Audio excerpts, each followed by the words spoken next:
यहाँ पर हम स्टार्ट करेंगे, that is the improvement in food resources, chapter number 15, class 9 NCERT, right. तो इम्प्रूवमेंट इन फूड रिसोर्सेज की बात करें तो भाई हम बहुत सारी चीजें यहाँ पर पढ़ चुके हैं कि फूड रिसोर्सेज क्या है, इम्प्रूवमेंट कैसे होता है, कौन कौन से तरीके हैं जिससे हम इम्प्रूवमेंट कर सकते हैं, क्यों जरूरत है इम्प्रूवमेंट की, अगर नहीं करेंगे तो क्या होगा। कैन एनीबडी टेल मी कि किसी को यहाँ पर कोई भी डाउट है रिगार्डिंग दिस? क्यों जरूरत है भाई हमें इम्प्रूवमेंट की, जब हम इतना सारा कुछ पढ़ रहे हैं। हम ऑलरेडी डिस्कस कर चुके हैं इम्प्रूवमेंट क्या होता है, फूड रिसोर्सेज क्या होते हैं। तो कैन एनीबडी टेल मी कि क्या होते हैं ये? यस, कोई बताएगा? बोलिए। चलिए, हम लोग यहाँ पर बात करेंगे definitely improvement in food resources की, कि किस तरीके से जो होते हैं इम्प्रूवमेंट होता है फूड। हम बहुत सारी चीजें यहाँ पर पढ़ चुके हैं कि इम्प्रूवमेंट कैसे किया जाता है, हमने यहाँ पे किस तरीके से क्रॉप इम्प्रूवमेंट है वो सारी चीजें पढ़ चुके हैं। सो हम इसी टॉपिक को थोड़ा सा आगे कंटिन्यू करते हैं, जो हम पढ़ चुके हैं उसको पीछे छोड़ते हुए हम आज जो टॉपिक यहाँ पर पढ़ने वाले हैं that is a crop production management की हम बात करेंगे। हम किसकी बात करेंगे? हम लोग यहाँ पर बात करेंगे that is a crop production management की बात करेंगे कि किस तरीके से हम यहाँ पर अपनी क्रॉप का प्रोडक्शन मैनेज कर सकते हैं। हमारी पिछली क्लासेस के अंदर हम लोगों ने बहुत सारी चीजें पढ़ी थी। हमने पढ़ा था क्रॉप क्या होती है, टाइप्स ऑफ क्रॉप क्या होती है, कितने टाइप्स क्रॉप हमारे पास प्रेजेंट है, प्लस इसके अलावा हमने पढ़ा था कि कैसे हम अपनी क्रॉप को इम्प्रूव कर सकते हैं, राइट। और साथ में हमने पढ़े थे कुछ कैरेक्टरिस्टिक्स की हमारी आइडियल क्रॉप कैसी होनी चाहिए। तो कोई मुझे बताएगा कि अगर हम अपनी आइडियल क्रॉप की बात करते हैं तो भाई कैसी होनी चाहिए हमारी आइडियल क्रॉप? हमने डिस्कस किया था, मैं एक क्रॉप की बात करी हूँ, वो जो क्रॉप के अंदर ये कैरेक्टर्स चाहिए, मैं जानती हूँ कि वो मेरा आइडियल हो, तो उसके अंदर किस तरीके की जो है कैरेक्टरिस्टिक्स यहाँ पर प्रेजेंट होनी चाहिए। Yes, can anybody tell me? जब हम एक आइडियल क्रॉप की बात कर रहे हैं तो कौन कौन से कैरेक्टरिस्टिक्स वहां पे प्रेजेंट होनी चाहिए? सोचो। ठीक है, चलिए। हमने बात की थी दैट इज अ क्रॉप की, हमने बात की थी हमें क्या करना था, सबसे पहले हमारी जेनेटिक इंप्रूवमेंट करना था, हमारी क्रॉप की ईल्ड को बढ़ाना था। अब जेनेटिक इंप्रूवमेंट करके अगर हम क्रॉप की ईल्ड को बढ़ा रहे हैं तो हमने कुछ यहाँ पे प्लांट ब्रीडिंग के बारे में पढ़ा था कि प्लांट ब्रीडिंग हम यहाँ पर करते हैं जिसके अंदर हम डिजायर्ड कैरेक्टरिस्टिक्स, जैसे भी कैरेक्टरिस्टिक्स हमें रिक्वायरमेंट है हमारी क्रॉप के लिए, हम उसको इंट्रोड्यूस करवा रहे हैं हमारी क्रॉप के अंदर। सो यहाँ पर हमने 3 स्टेप के अंदर इसको पढ़ा था। सबसे पहले हमने पढ़ा था दैट इज द इंट्रोडक्शन, कि हमने क्या किया, हमने सबसे पहले हमारी जो क्रॉप है उसको ग्रो किया बिल्कुल नए एरिया में। यानी किसी चीज को हम क्या करते हैं, इंट्रोड्यूस करवा रहे हैं। इंट्रोड्यूस कब करवाएंगे भाई, वहां पे वो पहले कभी था ही नहीं, हम वो वहां पे जस्ट अभी आया है और उसको हम क्या कर रहे हैं, इंट्रोड्यूस करवा रहे हैं, एक दूसरे से पहचान करवाते हैं। किसी अगर हम पर्सन की भी बात करें तो सेम हम प्लांट ब्रीडिंग की बात कर रहे हैं कि हमारा कोई एग्रीकल्चरल लैंड एरिया था, सपोज हमारा कोई एग्रीकल्चरल लैंड एरिया था, यहाँ पे वो क्रॉप कभी पहले कभी ग्रो नहीं हुई है, और हमने क्या किया कि अब हमारी ये जो क्रॉप है इसको हम यहाँ पर क्या करवा रहे हैं, हमने इस तरीके से इंट्रोड्यूस करवा दिया बिल्कुल नई जगह पे। उसके बाद हमने सेकंड स्टेप क्या बोली थी, हमने यहाँ पर सिलेक्शन बोला था कि किस तरीके की कैरेक्टरिस्टिक्स हमें चाहिए, उसके बेसिस में हम हमारी क्रॉप का सिलेक्शन करते हैं।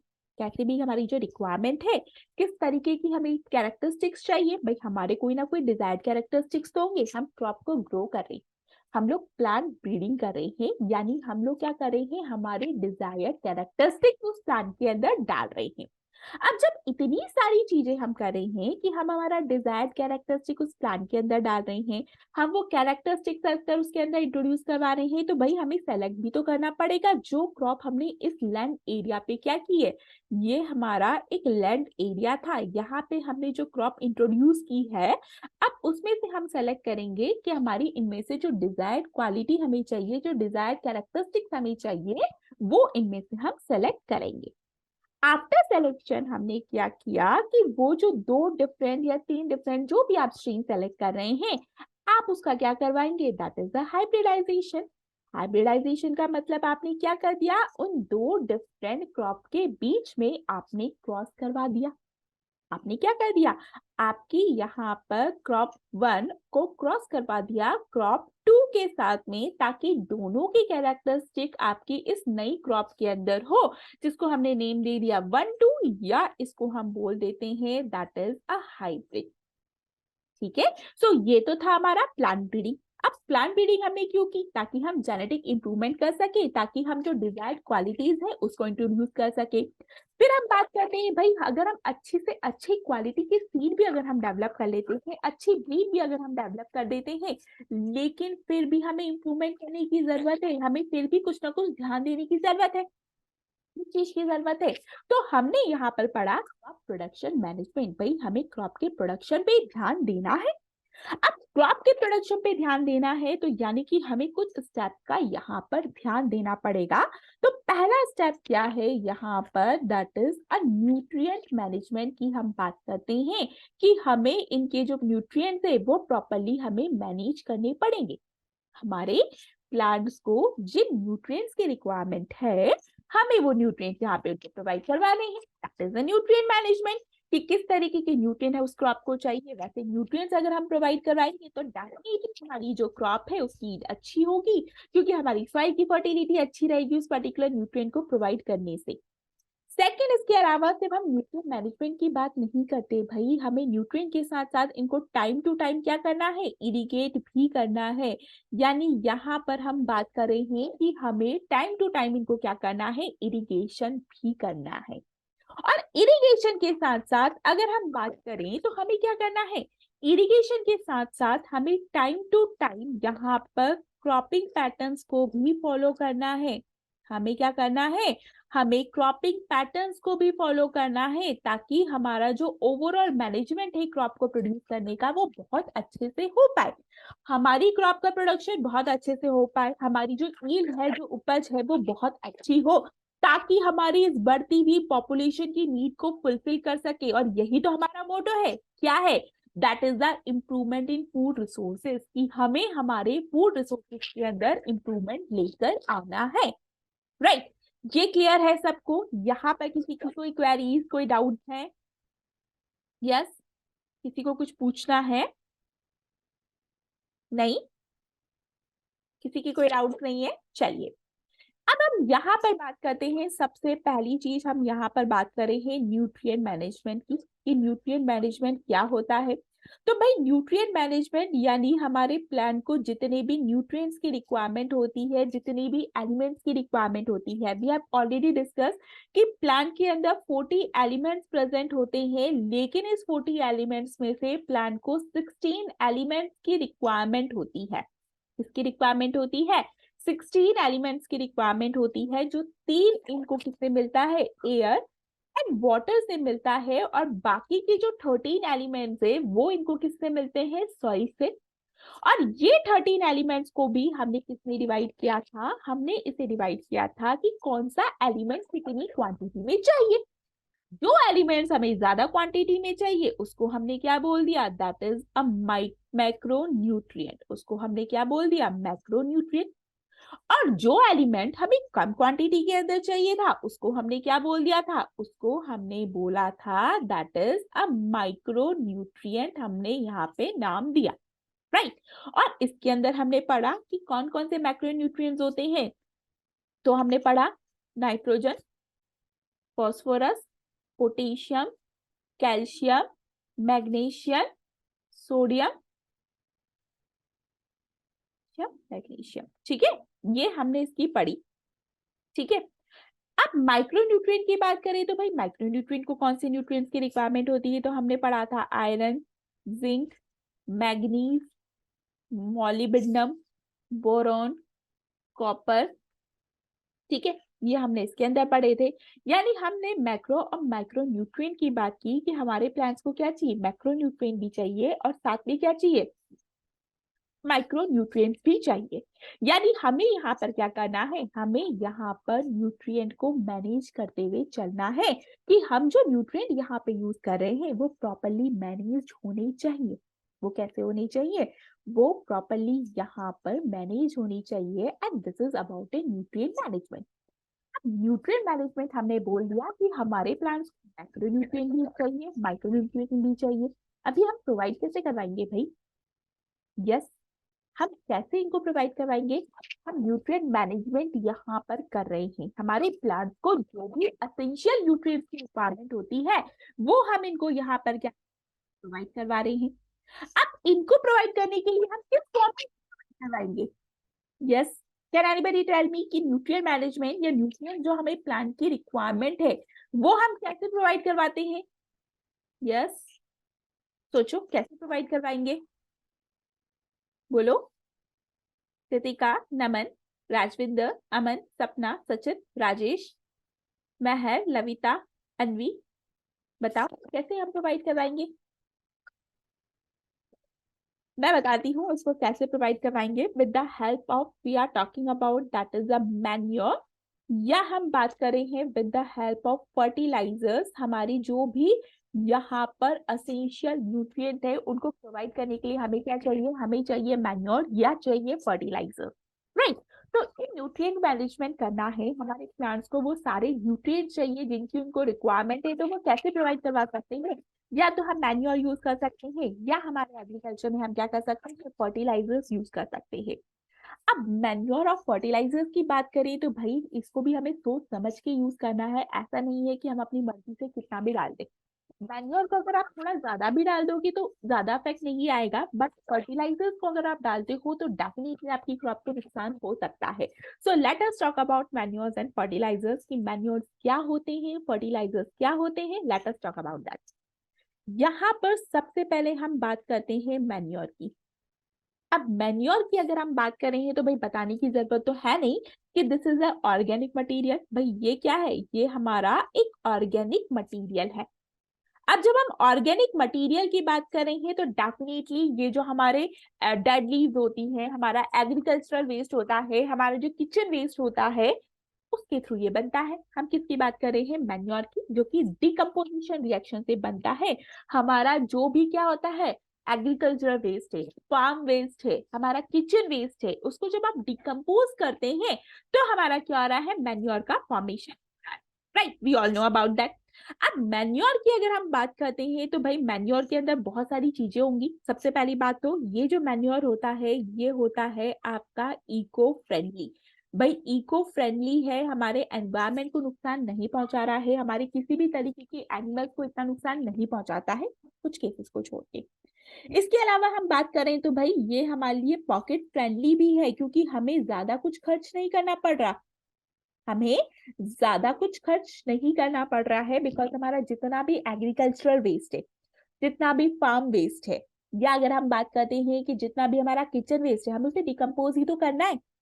उसको डिकम्पोज करके बन रहा है, हमें अलग से कोई केमिकल यहाँ पे खरीदना नहीं पड़ रहा, अलग से कोई चीज जाके खरीदनी नहीं पड़ रही है। तो डेफिनेटली ये हमारे लिए क्या है? पॉकेट फ्रेंडली भी है, क्योंकि ये बहुत चीपली हमें इजीली अवेलेबल हो जाता है। प्लस इस मैन्योर के अंदर ना, क्योंकि ऑर्गेनिक मटेरियल है, तो डेफिनेटली इसके अंदर भर भर के क्या होता है? ऑर्गेनिक मैटर यहाँ पर भर भर के होता है। यहाँ पर क्या होता है? ऑर्गेनिक मैटर यहाँ पे प्रेजेंट होता है, यानी कि ये जो होता है ह्यूमस प्रोवाइड करवाता है भाई हमारी सॉइल को। क्या कर रहा है? ये हमारी सॉइल को ह्यूमस प्रोवाइड करवा रहा है, वही ह्यूमस जो हमारी सॉइल की फर्टिलिटी को इंक्रीज करने के लिए बहुत ज्यादा जरूरी है। एज वेल एज अगर हम बात करें तो सॉइल के अंदर जो यूजफुल ऑर्गेनिजम्स है उनके लिए मैन्योर बहुत ज्यादा हेल्पफुल है। यानी ये क्या होता है? ये बहुत ज्यादा हेल्पफुल होता है फॉर यूजफुल माइक्रो ऑर्गेनिज्म। ये आपकी सॉइल के अंदर जो यूजफुल माइक्रो ऑर्गेनिजम्स है उनके लिए अच्छा है, उनको कोई नुकसान नहीं पहुंचा रहा है, बल्कि उनकी हेल्प कर रहा है उनकी डेवलपमेंट में। क्योंकि ये क्या है? ऑर्गेनिक मैटर है, माइक्रो ऑर्गेनिज्म इसको डिकम्पोज करेंगे, फूड इससे लेंगे, नरिशमेंट इससे लेंगे, तो डेफिनेटली ये बहुत अच्छी चीज है सॉइल के अंदर जितने भी यूजफुल माइक्रो ऑर्गेनिजम्स है इसके लिए।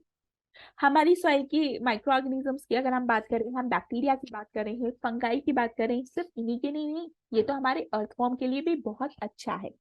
लेकिन हर एक चीज के पीछे कहीं ना कुछ ड्रॉबैक्स होते हैं, तो इसके भी कोई ना कोई यहाँ पर क्या है? दैट इज द ड्रॉबैक्स है। ड्रॉबैक्स अगर हम मैन्योर की बात करें तो भाई सबसे इंपॉर्टेंट चीज तो ये क्या है? ये बहुत ज्यादा बल्कि है। ये क्या है, बहुत ज्यादा बल्की है। बल्की होने के साथ ये क्या है, लो न्यूट्रिएंट कंटेंट यहाँ पर प्रेजेंट है। यहाँ पर क्या है, लो न्यूट्रिएंट कंटेंट यहाँ पर आपका प्रेजेंट है। भाई इसके अंदर कोई पर्टिकुलर बहुत ज्यादा अमाउंट ऑफ न्यूट्रिएंट नहीं होता, इसके अंदर मिक्सचर ऑफ न्यूट्रिएंट होता है, कोई स्पेसिफिक मिक्सचर नहीं है। किसी का भी कोई भी अमाउंट ज्यादा हो सकता है, नाइट्रोजन फॉस्फोरस पोटेशियम होंगे, लेकिन इनका कोई स्पेसिफिक अमाउंट यहाँ पे हम डिसाइड नहीं कर सकते कि भाई हमारी क्रॉप को नाइट्रोजन चाहिए तो सिर्फ नाइट्रोजन ही मिलेगा, नहीं, साथ में फॉस्फोरस भी मिल रहा है, पोटेशियम भी मिल रहा है। यानी इसकी अंदर जो न्यूट्रिएंट का कंटेंट होता है वो बहुत ज्यादा कम होता है। वो क्या होता है, बहुत ज्यादा कम होता है, बल्कि होता है, डिफिकल्ट होता है ट्रांसपोर्ट करना। आप देखो कि जब हमारे आसपास से जो कचरा इकट्ठा हो रहा है उसको फिर ट्रक में भर के डिकम्पोज करने के लिए लेके जाते हैं, सोचो कितनी गंदी स्मेल आती है, बहुत आती है। या कहीं पे भी आपके आसपास कहीं पे भी अगर गार्बेज कलेक्ट हो रहा है और रेगुलरली बेस पे वो उठ नहीं रहा है, तो उस कंडीशन में क्या होगा, उस पर्टिकुलर एरिया पे बहुत गंदी स्मेल आती है।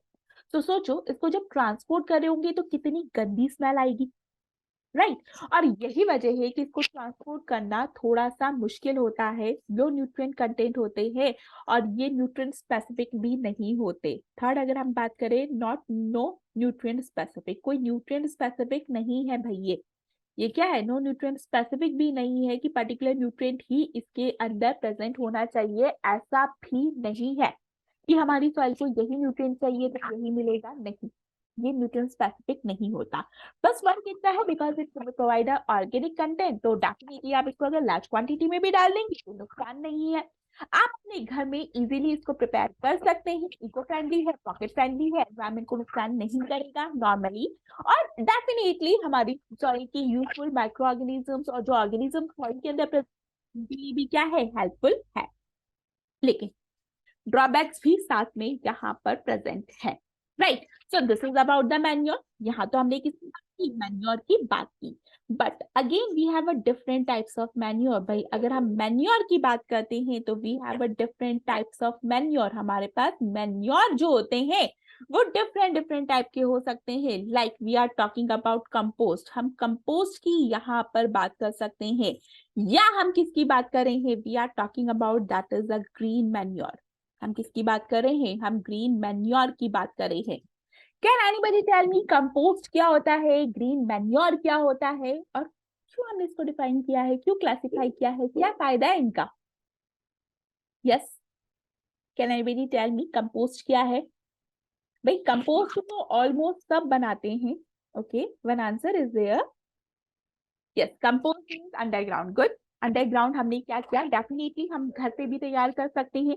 जैसे हमारे घर में जो फ्रूट पील्स होती हैं, जो वेजिटेबल पील्स होती हैं, या जो फ्रूट का पल्प होता है, फ्रूट के जो छिलके हो गए, डेफिनेटली पील्स की हम बात करते हैं, आप उसको कलेक्ट कर सकते हैं। घर में सबकी चाय बनती है तो डेफिनेटली क्या होता है कि चाय जब बन गई तो उसकी जो पत्ती होती है उसे अच्छे से पानी से वॉश कर दीजिए, ताकि उसके अंदर जो शुगर कंटेंट है वो रिमूव हो जाए, और उसको भी आप क्या कर सकते हैं, उससे खाद बनाई जा सकती है, यानी कंपोस्ट बनाया जा सकता है। प्लस अगर आपके घर में क्या है, पेड़ वगैरह हैं, तो उसकी जो पत्तियां गिरती हैं उससे भी आप कंपोस्ट तैयार कर सकते हैं। सोचो आप कितनी सारी चीजों से कंपोस्ट तैयार कर सकते हैं। आपके जो एनिमल डंग है उससे भी कंपोस्ट तैयार किया जा सकता है। तो definitely it is a biological decomposition of the farm waste और किचन वेस्ट की हम बात करते हैं, तो उसको आप क्या कर रहे हो, डिकम्पोज करने का काम कर रहे हो। क्या किया जाता है, सबको पता है, सबसे पहले एक गड्ढा खोदा जाता है, उस गड्ढे के अंदर इन सब चीजों को डाला जाता है, उसको मिट्टी से कवर कर दिया जाता है, और 3 से 6 महीनों के लिए उसको एज इट इज छोड़ दिया जाता है, ताकि 3 से 6 महीने के बाद में ये जो मैटर था, जो ऑर्गेनिक मैटर था, वो पूरी तरीके से डिकम्पोज हो जाए और आपका कंपोस्ट तैयार हो जाए, ताकि आप उसे अपने एग्रीकल्चर फील्ड में यूज कर सके, ताकि आप क्या कर सके, उसे एग्रीकल्चर पर्पस में यूज कर सके। तो ये तो हुआ आपका कंपोस्ट। ये हमने किसकी बात कर दी कि कंपोस्ट क्या होता है। नाउ ये सबको क्लियर है कि कंपोस्ट क्या है? भाई नहीं है तो एक बार वापस रिपीट करते हैं, क्या ये सबको क्लियर है? एक गड्ढा खोदना है, गड्ढा नहीं भी खोद रहे हैं तो आपको एक छोटा सा टैंक ले सकते हैं, उस टैंक पे सारा ये चीज डालने के बाद उसे मिट्टी से कवर कर दीजिए, और 3 से 6 महीने के बाद अगर आप देखेंगे तो आपका जो कंपोस्ट है ना वो तैयार हो जाएगा, राइट। लेकिन ग्रीन मैन्योर क्या होता है? किसके लिए यूज होता है? ग्रीन मैन्योर का मतलब क्या है? ग्रीन मतलब हरा, मैन्योर समझे, इससे समझ में आया कि ग्रीन मैन्योर क्या है? यस, किसी को पता है ग्रीन मैन्योर क्या है, कैसे किया जाता है, कैसे इसको डेवलप किया जाता है? यस, कोई भी? To increase fertility. यस बेटा, फर्टिलिटी के लिए तो इसको डेफिनेटली यूज किया जाता है, because it is a manure. Manure है तो डेफिनेटली न्यूट्रिएंट स्पेसिफिक नहीं है, लेकिन उसके अंदर फर्टिलिटी को इंक्रीज करने की कंटेंट है, और इसीलिए मैन्योर हम ज्यादा अमाउंट में यूज करते हैं। बट चलिए हम बात करेंगे ग्रीन मैन्योर की। हमारे पास कोई एग्रीकल्चर लैंड एरिया है, suppose this is our agricultural land area, ठीक है ना? अब इस एग्रीकल्चर लैंड एरिया से मैंने क्या किया कि मेरी जो पहली वाली क्रॉप थी मैंने उसको हार्वेस्ट कर लिया। हार्वेस्ट करने के बाद हमें क्रॉप को कुछ टाइम के लिए छोड़ना पड़ता है, ताकि क्या है, थोड़ा सा इजीली हमारा जो भी बचा कुचा वेस्ट है वो क्या हो जाए, डिकम्पोज हो जाए। लेकिन यहाँ पर हमने क्या किया, हमने यहाँ पे छोटे छोटे पौधे लगा दिए, लेग्युमिनस नॉन लेग्युमिनस कैसे भी पौधे जो हैं हम यहाँ पर लगा देते हैं। हमने क्या कर दिए, लेग्युमिनस नॉन लेग्युमिनस पौधे यहाँ पर लगा दिए। आप चाहो तो लेग्युमिनस लगाओ, नॉन लेग्युमिनस लगाओ, क्योंकि हम बना रहे हैं ग्रीन मैन्योर। जब वो पौधे छोटे छोटे हाइट के हो जाते हैं ना, इतने इतने से पौधे हो जाते हैं, तो उसके बाद हमें क्या करनी है, हमें करनी है प्लॉइंग, खोदना है, जोतना है खेत को, राइट? जिसको हम बोलते हैं कि हम क्या कर रहे हैं, हम खेत को जोत रहे हैं, यानी हम प्लो कर रहे हैं, हम टिलिंग कर रहे हैं। आपको पता है टिलिंग में क्या होता है, एक मशीन होती है प्लो, वो हमारे खेत की मिट्टी को खोदता है। देखा है सबने, प्लो देखा है? या जिसके भी आज भी एग्रीकल्चर लैंड होगा उन्होंने देखा होगा, या छोटा सा भी लैंड एरिया होगा, जब हम किसी भी प्लांट को, सीड को लगाते हैं तो सबसे पहले हम क्या करते हैं, मिट्टी को खोदते हैं, ताकि हमारी मिट्टी जो है वो लूज हो जाए, ताकि हमारी मिट्टी क्या हो जाए, लूज हो जाए, ऊपर का कंटेंट नीचे, नीचे का ऊपर अच्छे से इंटरमिक्सिंग हो जाए, प्लस हमारी सॉइल के अंदर प्रॉपरली एरेशन हो जाए। हमारी सॉइल को हम क्या करेंगे, प्रॉपरली एरेट करेंगे, ताकि हमारी ग्रोथ ऑफ माइक्रो ऑर्गेनिज्म अच्छी हो, ताकि हमारी प्लांट्स की कल्टीवेशन अच्छी हो, क्योंकि हम मैन्योर प्रोवाइड कराएंगे तो बहुत बेनिफिट देगा। ठीक है, तो हमने यहाँ पे क्या कर दिया, हमें यहाँ पर प्रिपेयर करना है ग्रीन मैन्योर। हमने क्या कर दिया, ग्रीन मैन्योर करा, तो हमने छोटे छोटे प्लांट्स यहाँ पर ग्रो कर दिए। हमने क्या कर दिए, हमारे जो छोटे छोटे प्लांट्स थे वो हमने यहाँ पर ग्रो कर दिए। अब इस छोटे छोटे प्लांट्स को हमने क्या कर दिया कि हमारे ये जो छोटे छोटे प्लांट्स थे इनको हमने यहाँ पे इसके बाद कर दी प्रोइंग, यानी हमने हमारे खेत को जोत दिया, जोतने के बाद हमने इसकी कर दी लाविंग, यानी कि यहाँ पर ये प्लांट और ये जो सॉइल है आपस में मिक्स हो गए ना। अब ये धीरे धीरे डिकम्पोज होंगे, एरेशंस मिल गई है सॉइल को, सॉइल के अंदर जो माइक्रो ऑर्गेनिजम्स थे वो भी अपनी ग्रोथ बढ़ाएंगे, तो definitely they act as a compost, ये कंपोस्ट की तरह और ग्रीन मैन्योर की तरह क्या करेंगे, वर्क करेंगे, और हमारी सॉइल के अंदर जो यूजफुल कंटेंट की रिक्वायरमेंट है उसको पूरा करने का काम करेंगे। और इसी को हम बोलते हैं ग्रीन मैन्योर। कि हम कोई भी खेती कर रहे हैं, खेती से पहले जब हम प्लोइंग करते हैं, इससे पहले छोटे छोटे छोटे लेग्यूमिनस और नॉन लेग्यूमिनस प्लांटलेट ग्रो करो, और प्लोइंग करते वक्त उसे मिट्टी के साथ क्या कर दो, अच्छे से खोद दो, जोत दो खेत को। उसके बाद लेवल कर दो, ताकि आपकी जो मिट्टी के क्रम्स बने हैं वो इक्वल हो जाए, ताकि हमारी सॉइल जो है वो अच्छे से क्या हो जाए, एरेड हो जाए, लूज हो जाए, ताकि हमारी जो अगली खेती है वो बहुत अच्छे से हो सके। क्लियर? ये समझ में आया कि कंपोस्ट क्या है, ग्रीन मैन्योर क्या है? यहाँ पर किसी की कोई क्वेरीज, कोई डाउट्स हैं, किसी को कुछ पूछना है रिगार्डिंग दिस, पूछ सकता है। और आपको लगता है कि नहीं हमें यहाँ पे क्वेश्चंस नहीं पूछने, तो आपके लिए चैट बॉक्स ओपन है, चैट बॉक्स पे भी आप अपने क्वेरीज रख सकते हैं। Yes, any queries, any doubts? No? चलिए फिर हम बढ़ते हैं आगे। ओके, कोई डाउट्स नहीं है। चलिए अब हम बढ़ते हैं आगे, और अब हम पढ़ते हैं, डेफिनेटली हमने मैन्योर पढ़ा है तो अब हमें फर्टिलाइजर्स भी यहाँ पर पढ़ने हैं। So now we are talking about fertilisers. हम यहाँ पे किसकी बात कर रहे हैं, हम यहाँ पर बात कर रहे हैं फर्टिलाइजर्स की। अब फर्टिलाइजर्स की बात करें तो भाई ये बोलना तो गलत नहीं होगा कि we all know about the fertilisers, की फर्टिलाइजर्स क्या होते हैं। हमें सबको पता है कि फर्टिलाइजर जो होते हैं these are the man made chemicals, यानी कि ये क्या होते हैं, ये पूरी तरीके से केमिकल्स होते हैं। डेफिनेटली ये ऑर्गेनिक नहीं है, इसके अंदर केमिकल्स प्रेजेंट है, तो डेफिनेटली ये क्या होंगे, कहीं ना कहीं हार्मफुल होंगे। ठीक है, और कहीं ना कहीं किसी ना किसी तरीके की प्रॉब्लम यहाँ पे क्रिएट करेंगे। So these are the chemical, और we can say these are the man made preparation. ये क्या है, ये आपकी मैन मेड केमिकल्स हैं जो उसको हम यूज कर रहे हैं to increase the fertility of the soil. हम फर्टिलिटी ऑफ द सॉइल को यूज करने के लिए इसको यूज कर रहे हैं। अब इसके भी कुछ एडवांटेजेस होते हैं और कुछ डिसएडवांटेजेस होते हैं। तो सबसे पहले हम बात करते हैं इसके एडवांटेजेस की कि इसके क्या क्या एडवांटेजेस हैं। पहला एडवांटेज अगर हम बात करते हैं तो भाई ये कैसे होते हैं, दे आर न्यूट्रिएंट स्पेसिफिक। भाई आप इसे न्यूट्रिएंट स्पेसिफिक होते हैं, ये क्या है, न्यूट्रिएंट स्पेसिफिक है। आपको जैसा न्यूट्रिएंट आपकी क्रॉप को चाहिए आप वैसा प्रोवाइड करवा सकते हैं। सपोज आपकी क्रॉप को नाइट्रोजन चाहिए, आप नाइट्रोजन फर्टिलाइजर यूज कीजिए।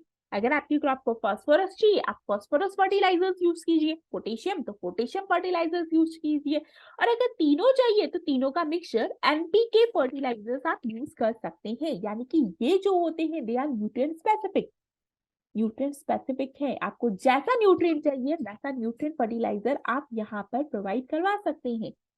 It is available in powdered form. ये किस फॉर्म में होता है, ये आपका पाउडर्ड फॉर्म में अवेलेबल होता है। ये कैसा है, ये पाउडर्ड फॉर्म में है ताकि इजीली पानी के अंदर डिजोल्व हो जाए। जो मैन्योर नहीं हो रहा था, ये क्या हो जाता है, ये पाउडर्ड फॉर्म में होता है, इजीली डिजोल्व हो जाता है। थर्ड, अगर हम एडवांटेजेस की बात करें तो भाई ये तो हमें लेस क्वांटिटी में चाहिए, ज्यादा क्वांटिटी हमें इसकी चाहिए ही नहीं। और क्योंकि पाउडर फॉर्म में है तो definitely it is easy to transport. ये बहुत इजीली क्या हो जाता है, हम इसे ट्रांसपोर्ट कर सकते हैं। एक जगह से दूसरी जगह हम इसको क्या कर सकते हैं, भेज सकते हैं। ठीक है, फिफ्थ हमने क्या बोला था, हमने बोला था कि ये वाटर सॉल्युबल होते हैं, पानी के अंदर इजीली घुल जाते हैं। सो ये तो थे एडवांटेजेस। क्या पढ़ा, न्यूट्रिएंट स्पेसिफिक है, जैसा न्यूट्रिएंट चाहिए वैसा आप डाल लो। आपको नाइट्रोजन चाहिए नाइट्रोजन डालो, फास्फोरस चाहिए फास्फोरस डालो, पोटेशियम चाहिए पोटेशियम डालो। पाउडर फॉर्म में है तो आप इजीली ट्रांसपोर्ट कर सकते हो, पानी के अंदर इजीली डिसॉल्व करके आप अपनी एग्रीकल्चरल लैंड पे डाल सकते हो। लेकिन जब एडवांटेजेस होते हैं तो definitely disadvantages are also there. So यहाँ पर अब हम बात कर रहे हैं दैट इज द डिसएडवांटेजेस की, कि क्या डिसएडवांटेजेस होते हैं मैन्योर के। कोई बताएगा क्या डिसएडवांटेजेस है भाई। हमने इतने सारे एडवांटेजेस पढ़ लिए तो डिसएडवांटेजेस क्या होंगे। Yes, any idea what are the disadvantages. चलो डिसएडवांटेजेस की बात करते हैं तो सबसे बड़ा डिसएडवांटेज तो ये है कि ये इको फ्रेंडली नहीं है, ये पॉकेट फ्रेंडली भी नहीं है। ये क्या है, नॉट इको फ्रेंडली। ये आपका neither eco friendly not pocket friendly. ठीक है, तो हम इसको क्या बोलेंगे, हम बोलते हैं कि it is neither eco friendly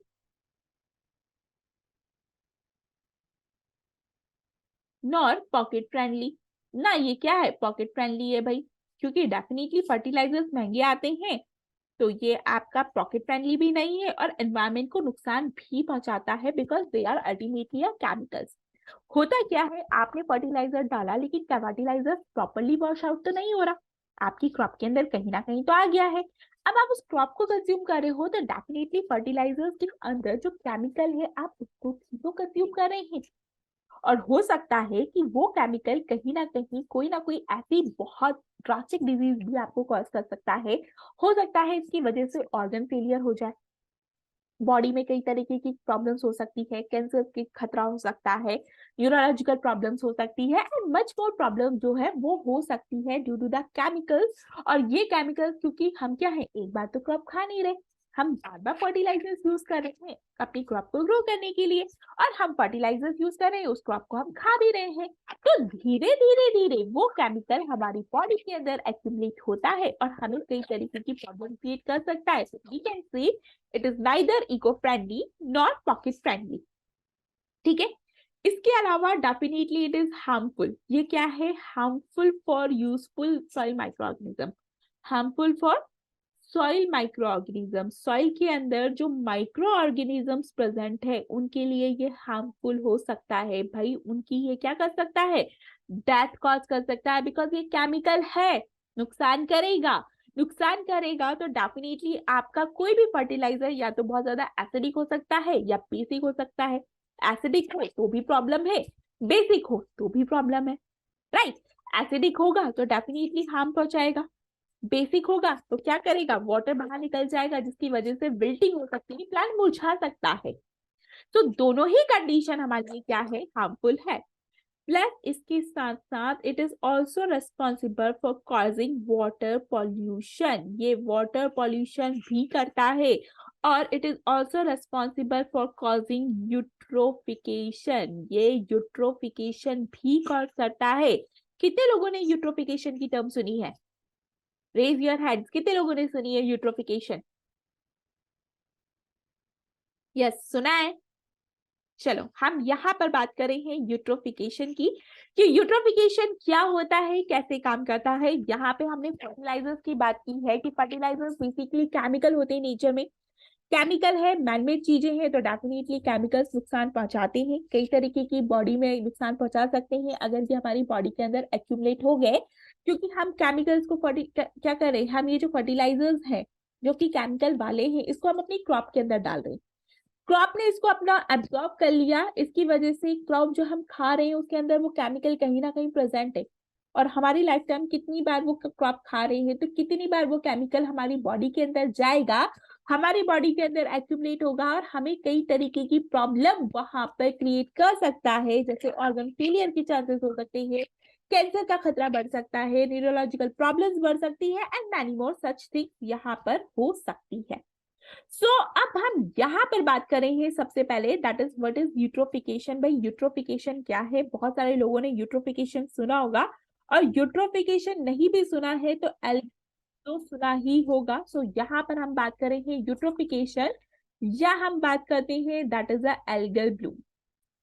चलिए, ब्लूम मतलब खिलना, तेजी से ग्रो करना। अब देखो हम लोग क्या कर रहे हैं, हम हमारे एग्रीकल्चर के लिए फर्टिलाइजर्स यूज कर रहे हैं। फर्टिलाइजर्स क्या करता है, स्पेसिफिक न्यूट्रिएंट हमारी क्रॉप को प्रोवाइड करवा रहा है, यानी हमारी क्रॉप की ग्रोथ के लिए जो एसेंशियल न्यूट्रिएंट है वो इस केमिकल के थ्रू, इस फर्टिलाइजर के थ्रू हमारी क्रॉप को मिल रहे हैं।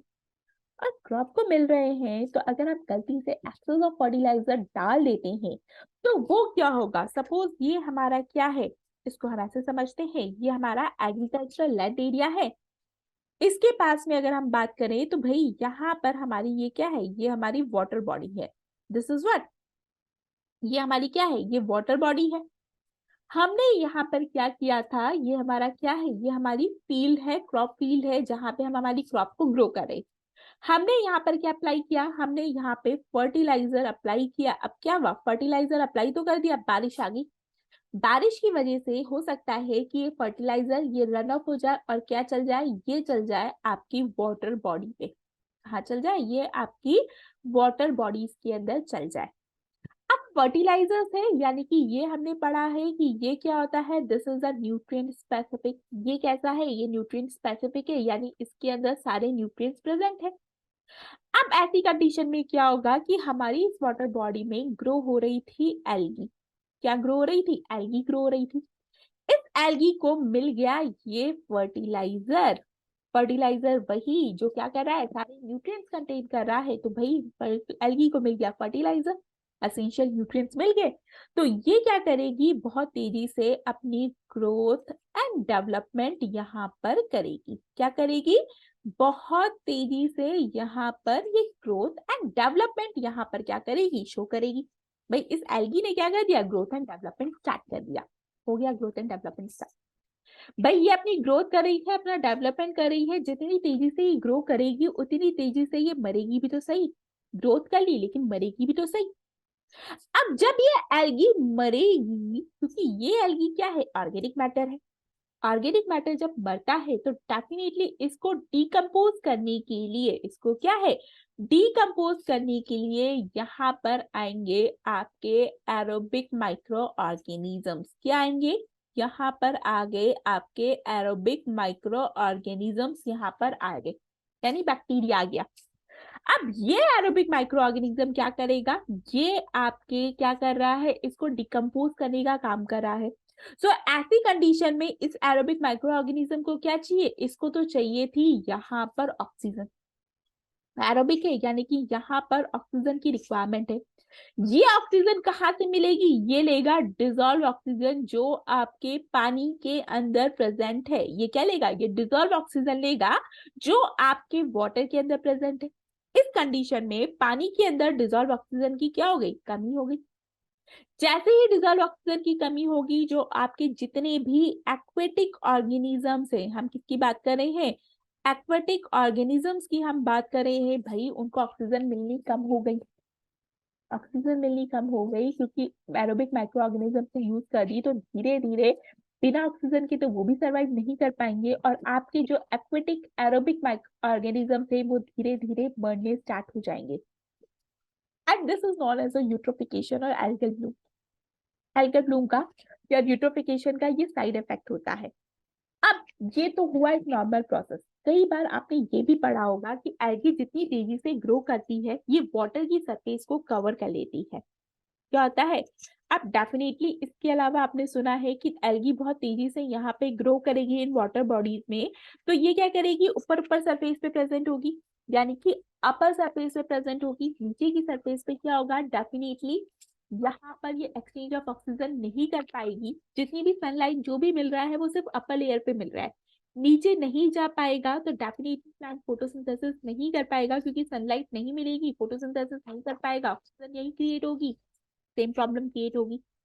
और इसके अलावा बहुत सारे प्रॉब्लम्स यहाँ पे क्रिएट होंगी और अल्टीमेटली इसकी वजह से हमारा जो ड्रास्टिक इफेक्ट आएगा वो आएगा हमारे एक्वेटिक ऑर्गेनिज्म में, क्योंकि अल्टीमेटली हमारे जो पानी है उसके अंदर डिजॉल्व ऑक्सीजन की कमी हो गई है, क्योंकि एरोबिक माइक्रो ऑर्गेनिज्म ने उसको यूज करना स्टार्ट कर दिया। क्यों? क्योंकि एल्गी तेजी से ग्रो हो रही थी। ग्रो होगी तो मरेगी भी, सही मरेगी तो उसको डिकम्पोज करने के लिए तो डिकम्पोजर्स आएंगे ही और ऑक्सीजन को यूज करके डिकम्पोज करना स्टार्ट करेंगे। So this is known about a eutrophication. इसको हम बोलते हैं यूट्रोफिकेशन या एल्गल ब्लूम, यानी तेजी से एल्गी का फैलना। ब्लूम मतलब खिलना। यहाँ पर अगर हम बात करें तेजी से एल्गी का स्प्रेड होना, इसको हम बोलते हैं एल्गल ब्लूम। ये क्लियर है सबको? यहाँ तक किसी की कोई क्वेरीज, कोई डाउट, किसी को कुछ पूछना है? Yes, any queries, any doubts regarding this? ये समझ में आया सबको? कृतिका, सचित, राजविंदर, नमन, महर, Anvi, लविता, Rajesh, Aman, Sapna, is it clear to everyone? यहाँ पर किसी की कोई क्वेरीज, कोई डाउट्स हैं? चलिए, इसका मतलब आपके कोई डाउट्स नहीं है। सो इसी में थोड़ा सा हम आगे बढ़ते हैं और एक और चीज के बारे में हम जानते हैं। हमने मैन्योर पढ़ा है, हमने फर्टिलाइजर पढ़ा है, बट आज के टाइम पे ना मैन्योर और फर्टिलाइजर्स के साथ साथ एक वर्ड बहुत कॉमनली यूज हो रहा है and that is a bio fertilizers. कितने लोगों ने ये वर्ड सुना है? We are talking about bio fertilizers. क्या मतलब है बायो फर्टिलाइजर्स का? कितने लोगों ने ये वर्ड सुना है? क्या है ये बायो फर्टिलाइजर? सोचो। Here we are talking about bio fertilizer. Here, जब बायो वर्ड आ गया तो यहाँ पर हम बात कर रहे हैं that is the biological organisms की, यानी हम यहाँ पे ऑर्गेनिजम्स की बात कर रहे हैं। वो ऑर्गेनिज्म जो क्या कर रहे हैं, वो हमारी सॉइल की फर्टिलिटी को, फर्टिलाइजर का काम क्या होता है? Increase the fertility of the soil. ये हमारी सॉइल की फर्टिलिटी को क्या कर रहे हैं? डेफिनेटली इंक्रीज करने का काम कर रहे हैं। तो इसको हम बोलते हैं that is a bio fertilizer. बहुत बार क्वेरीज आती है, क्वेश्चंस आते हैं, कंफ्यूज हो जाते हैं बायो फर्टिलाइजर्स का मतलब क्या है। बहुत बार हम इन बायो फर्टिलाइजर्स को यूज करते हैं। इन बायो फर्टिलाइजर्स में जहाँ पे हम ऑर्गेनिज्म को यूज कर रहे हैं to increase the fertility of the soil, और ये ऑर्गेनिज्म क्या हो सकते हैं? आपकी एल्गी हो सकती है। यहाँ पे हम बात करें तो हम बैक्टीरिया को भी यूज कर सकते हैं। इवन अगर हम बात करें तो हम यहाँ पे फंगाई को भी यूज कर सकते हैं और इनके कॉम्बिनेशन को भी यूज कर सकते हैं ताकि हम हमारी सॉइल की फर्टिलिटी को इंक्रीज कर सके, तो उसको हम बोलते हैं that is a bio fertilizers. अब बहुत बार क्वेरीज आती हैं कि बायो फर्टिलाइजर्स क्या है, तो भाई आपने शुरू से सुना है, अभी से नहीं, आपने सुना होगा rhizobium bacteria with leguminous plant. आपने क्या सुना है? Leguminous plant with rhizobium bacteria. अगर हम बात कर रहे हैं लेग्यूमिनस प्लांट के बारे में सुना होगा। लेग्यूमिनस प्लांट जैसे हम बात कर रहे हैं, लेग्यूमिनस प्लांट की अगर हम बात करें ना तो भाई ये लेग्यूमिनस प्लांट है। सपोज हमारा ये कोई प्लांट है, ये इसका जो है रूट्स हो गई और ये हमारा यहाँ पे कोई प्लांट यहाँ पे इस तरीके से ग्रो हो रहा है, ये हमारा सपोज लेग्यूमिनस प्लांट है। अब इसके अंदर यहाँ पे प्रेजेंट है रूट नोड्यूल्स और इसके रूट नोड्यूल्स पे ये क्या है, सपोज ये है आपकी रूट की नोड्यूल और इसके रूट नोड्यूल्स पे लेग्यूमिनस प्लांट की हम बात करेंगे, चने की बात कर सकते हैं, दालों की बात कर सकते हैं, वो लेग्यूमिनस प्लांट के अंदर आते हैं। इसके रूट की नोड्यूल्स पे प्रेजेंट होता है आपका राइजोबियम बैक्टीरिया। इसकी रूट की नोड्यूल्स पे क्या प्रेजेंट है, आपका प्रेजेंट है राइजोबियम बैक्टीरिया। क्या करता है, वी ऑल नो कि लेग्यूमिनस प्लांट एक ऐसे प्लांट होते हैं जिनको कभी भी नाइट्रोजन की रिक्वायरमेंट मतलब कहीं से लेनी नहीं पड़ती। ये कहीं से भी नाइट्रोजन जो होते हैं ना कहीं बाहर से नहीं लेते। क्यों बाहर से नहीं लेते, बिकॉज इनके पास प्रेजेंट है राइजोबियम बैक्टीरिया और ये राइजोबियम बैक्टीरिया क्या करता है, they help in the nitrogen fixation. ये नाइट्रोजन फिक्सेशन करता है, सॉइल के अंदर नाइट्रोजन को फिक्स करता है in the form of nitrate, ताकि प्लांट इजीली क्या कर सके, नाइट्रोजन ये ले सके। यानी लेग्यूमिनस प्लांट ऐसे प्लांट्स है जिनको कभी भी आप एक्स्ट्रा बाहर से नाइट्रोजन प्रोवाइड करने की जरूरत नहीं होती, बिकॉज इनके पास खुद ऐसे बायो फर्टिलाइजर्स प्रेजेंट है, ऐसे लिविंग ऑर्गेनिज्म प्रेजेंट है जो उनकी उस पर्टिकुलर रिक्वायरमेंट को फुलफिल करने के लिए उनके साथ प्रेजेंट होते हैं। तो these are known as a biofertilizers, जैसे राइजोबियम बैक्टीरिया लेग्यूमिनस प्लांट या rhizobium bacteria in the root nodules of the leguminous plant, ये नाइट्रोजन फिक्सेशन का काम करते हैं, तो definitely they act as a biofertilizers. इसके अलावा अगर हम बात करें तो हम बात कर सकते हैं राइस के साथ ना हम एजोला या एनाबेना ग्रो करते हैं, जो कि राइस की जो रिक्वायरमेंट है उसको ग्रो करता है। या हम साइनोबैक्टीरिया की बात करें, हम उसको यूज कर सकते हैं। या आपने सुना होगा हम लोग बात करते हैं माइकोरहिजा की। हम किसकी बात कर रहे हैं, माइकोरहिजा। सुना है, it is a symbiotic association between higher plant roots, higher plant की रूट्स एंड फंगाई के बीच के रिलेशनशिप की हम बात कर रहे हैं, दैट इज अ माइकोरहिजा। अगर आपको याद आ रहा हो तो ये जो माइकोरहिजा होता है, ये क्या है, ये जो माइकोरहिजा होता है, सपोज हायर प्लांट है हमारा, ये इसकी रूट्स है, ये क्या है, सपोज ये प्लांट की रूट है। इस प्लांट की रूट पे ये इस तरीके से यहाँ पर फंगस प्रेजेंट होती है, जो सारे एसेंशियल न्यूट्रिएंट जो पर्टिकुलर प्लांट को चाहिए वो उसको प्रोवाइड करवाती है। फॉर एग्जाम्पल, एक छोटा सा एग्जाम्पल हम देखते हैं, हमारी जो फंगस है लाइक ट्राइकोडर्मा की हम बात करते हैं। हम किसकी बात कर रहे हैं, हम ट्राइकोडर्मा की बात कर रहे हैं। ये जो ट्राइकोडर्मा होती है ना, सपोज मैं ब्रिंजल की बात करती हूँ, एग प्लांट ब्रिंजल, जिसको भी आप बोलो बैगन जिसको हम बोलते हैं, बैगन का जो पौधा होता है उसकी जो रूट होती है उस पे जो होती है फंगस वहां पे प्रेजेंट होती है, ताकि वो उसको एसेंशियल न्यूट्रिएंट्स प्रोवाइड करवा दे। यानी कि ये माइकोरहिजा यानी सिम्बायोटिक एसोसिएशन यहाँ पर शो करते हैं। ऐसे बहुत सारे प्लांट्स हैं जिसकी रूट्स पर फंगस प्रेजेंट होती है, जो क्या करती है, फंगस जो है प्लांट से नरिशमेंट गेन कर रही है, न्यूट्रिशन गेन कर रही है, लेकिन बदले में प्लांट को जितने भी एसेंशियल न्यूट्रिएंट एलिमेंट की रिक्वायरमेंट है वो फुलफिल करने का काम करती है। So here we are talking about bio fertilizers. ये सबको क्लियर है? यहाँ पर किसी की कोई क्वेरीज, कोई डाउट, कुछ पूछना है तो आप पूछ सकते हैं। यस, ये क्लियर है, बोलिए। चलिए, अच्छा कितने लोगों को ये पता है, हमने यहाँ पे बायो फर्टिलाइजर्स पढ़ लिया, हमने मैन्योर यहाँ पे पढ़ लिया, हमने फर्टिलाइजर्स यहाँ पे पढ़ लिया। अब अच्छा कितने लोगों को पता है कि जब हम सीवेज ट्रीटमेंट करते हैं, हमारे घरों से जो वेस्ट निकलता है, जो म्युनिसिपल वेस्ट होता है, राइट, हमारे घरों से जो वेस्ट निकल रहा है, जो सीवेज निकल रहा है, कितने लोगों को पता है कि उस सीवेज को ट्रीटमेंट करने के बाद में, जब पूरा सीवेज का ट्रीटमेंट हो गया, जितना भी वेस्ट वाटर था उसको ट्रीट करके रिवर बॉडीज में छोड़ दिया, बाकी बचा हुआ जो ऑर्गेनिक वेस्ट होता है उसको कंपोस्ट के फॉर्म में यूज किया जाता है, मैन्योर के फॉर्म में यूज किया जाता है। कितने लोग ये जानते हैं? उनको भी यूज किया जाता है। यानी सीवेज ट्रीटमेंट प्लांट के बाद में जो ऑर्गेनिक वेस्ट बचता है उसको हम यूज करते हैं मैन्योर कंपोस्ट के फॉर्म में। यानी वो भी बहुत अच्छा होता है हमारी सॉइल की फर्टिलिटी को बढ़ाने के लिए। और अगर आपको ऐसे समझ में नहीं आए तो आपको बता दूं, गोबर गैस बचाने के बाद में वी आर टॉकिंग अबाउट गोबर गैस।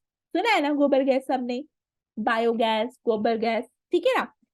उसको बनाने के बाद में भी जो वेस्ट बचता है, गैस तो बन गई, गैस बनने के बाद में जो वेस्ट बचा कुचा वेस्ट है, अवशेष जो बचा है, उसको भी हम एज ए मैन्योर के फॉर्म में यूज कर सकते हैं। सोचो कितनी सारी चीजें हैं जो हम मैन्योर के फॉर्म में यूज कर सकते हैं, सस्ता से सस्ता, और हमें कितना सारा बेनिफिट यहाँ पर दे रहा है। क्लियर? यहाँ तक किसी की कोई डाउट्स है, कोई प्रॉब्लम्स है रिगार्डिंग दिस तो पूछ सकते हैं। लगता है किसी की कोई डाउट्स नहीं है। सो हियर हम यहाँ पे अगेन एक नए टॉपिक पे आते हैं and we are talking about that is a organic farming. भाई ऑर्गेनिक फार्मिंग है क्या? कितने लोग जानते हैं इस ऑर्गेनिक फार्मिंग के बारे में? यस, क्या है ये ऑर्गेनिक फार्मिंग? क्या मतलब है इस ऑर्गेनिक फार्मिंग का? क्यों कर रहे हैं ऑर्गेनिक फार्मिंग?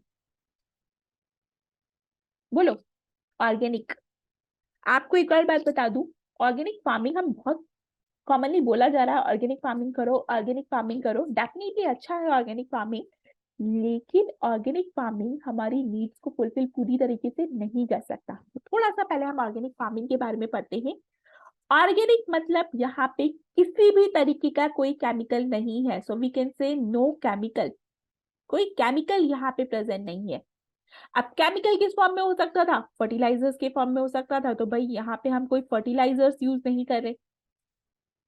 ये पेस्टिसाइड्स के फॉर्म में हो रहा था, तो हम यहाँ पे कोई पेस्टिसाइड्स भी यूज नहीं कर रहे। इंसेक्टिसाइड्स के फॉर्म में हो सकता था, तो हम वो भी नहीं कर रहे। वीडिसाइड्स ये भी यूज नहीं कर रहे, ठीक है ना। यानी किसी भी तरीके का कोई भी केमिकल हम यहाँ पर यूज नहीं कर रहे हैं इन ऑर्गेनिक फार्मिंग, जो प्रॉपरली पूरी तरीके से मैन्योर पर बेस्ड है, ऑर्गेनिक चीजों पर बेस्ड है। यहाँ पे किसी भी तरीके का केमिकल अगर यूज नहीं किया जाता है, और जितना भी ऑर्गेनिक वेस्ट है उसको रिसाइकिल करके कंपोस्ट बना के मैन्योर बना के अगर यूज किया जा रहा है, तो this is known as a organic farming. अगर आप देखेंगे ऑर्गेनिक फार्मिंग है, कोई केमिकल नहीं है, तो डेफिनेटली बहुत अच्छी बात है। लेकिन अगर आप मार्केट में जाके ये बोले कि हमें ऑर्गेनिक फार्मिंग वाली जो है वो पर्टिकुलर उस क्रॉप का कोई पर्टिकुलर प्रोडक्ट आप लेने जा रहे हैं, सपोज आप कोई पल्स लेने गए, दालें लेने गए, राइट। अगर आप पल्सेस लेने गए, आपने बोला मुझे ये ऑर्गेनिक वाली पल्सेस चाहिए, तो अगर आप रेट कंपेयर करेंगे तो डेफिनेटली जो आपकी फर्टिलाइजर वाली है वो सस्ती होगी और ऑर्गेनिक वाली बहुत महंगी होगी। क्यों? क्योंकि वो ऑर्गेनिक फार्मिंग है, किसी तरीके का केमिकल नहीं है, किसी तरीके का कोई भी चीज नहीं है। जब हम ऑर्गेनिक फार्मिंग कर रहे हैं तो भाई ये हमारे इकोसिस्टम को नुकसान नहीं पहुंचा रहा।